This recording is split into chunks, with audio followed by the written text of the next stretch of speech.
What do you admire most about Doyle, Lord Doyle? What I admire most about him? Oh my God. God, there's not a lot to. He's trying to pull the wool over everyone's eyes so he can better his own situation.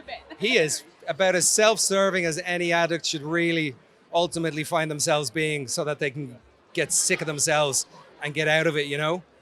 Not get out of it, get out of addiction. I don't know.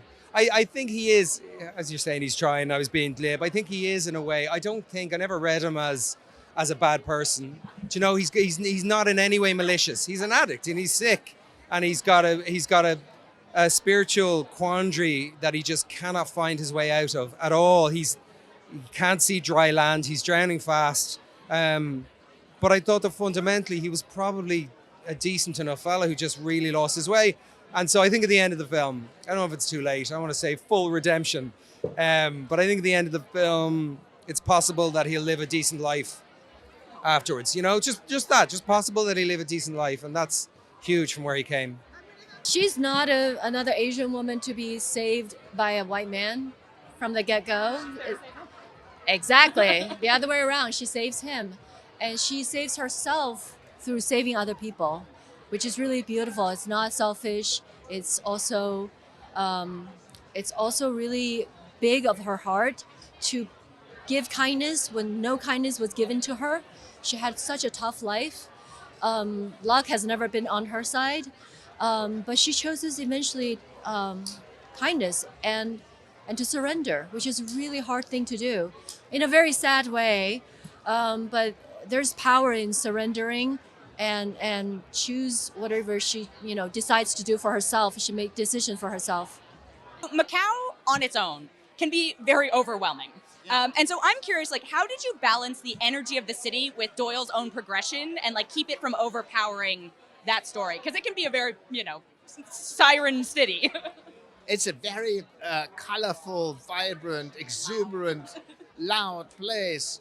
And but I always felt like Colin is always front and center of the story, and we just use it. You just need to use it as a backdrop. You just need to always make sure that it represents what's going on inside his stomach at any given moment, and then the audience it just helps to underscore whatever's going inside it, rather than becoming the front and center. Emotionally, what was the most challenging scene to get right? Oh God, I go back to the first day on set, I think. Once I met Colin and we got to know each other, then it's much better. But the first day was daunting for me. It was the first scene that you see in the film. And the set that we used was abandoned casino. And when they set, they still have to set the scene, and the AC was working. As soon as we step on the set, this AC was broken. It was out. So it was about 95 degrees with a humid, so humid, you know it. And I just suddenly got very nervous. And I was just oh my God, I need to ground myself and just go into the scene. It's her big entrance. And then Colin came over and he just gave me this fist bump. He's like, you got this. And that just unlocked everything. And I was okay, I just need to anchor on this man and we're gonna do this. And then it was okay.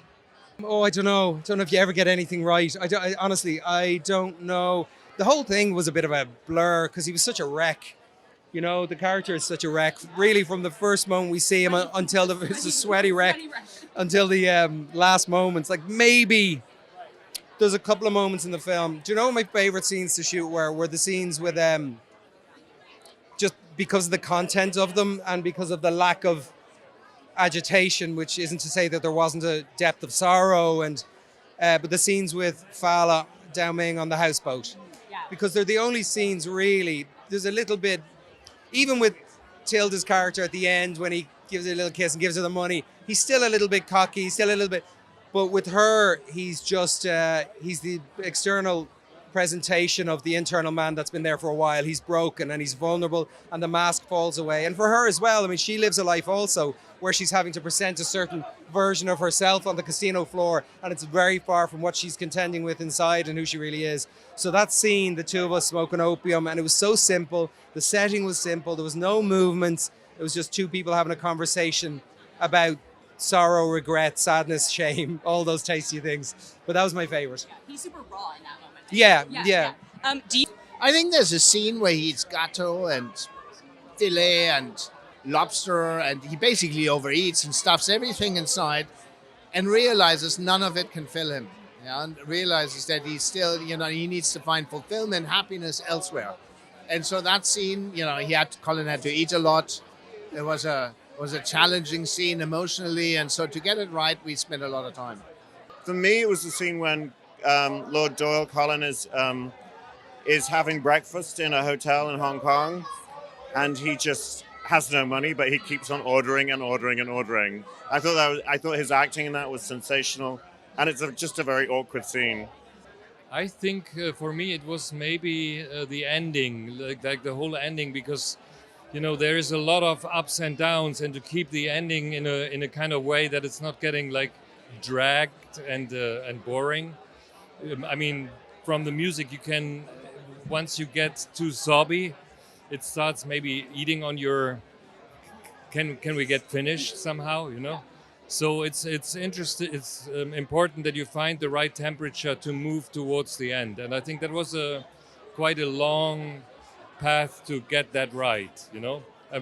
But I have the feeling I learned actually with this film that a lot of times you have to reduce the music so much to get into the, let's say, the highest moment, and the silence is, as in all our films, silence has also a very important part in the music, because otherwise a new piece of music you wouldn't recognize. And we know there are a lot of films where you don't recognize if music is on or off.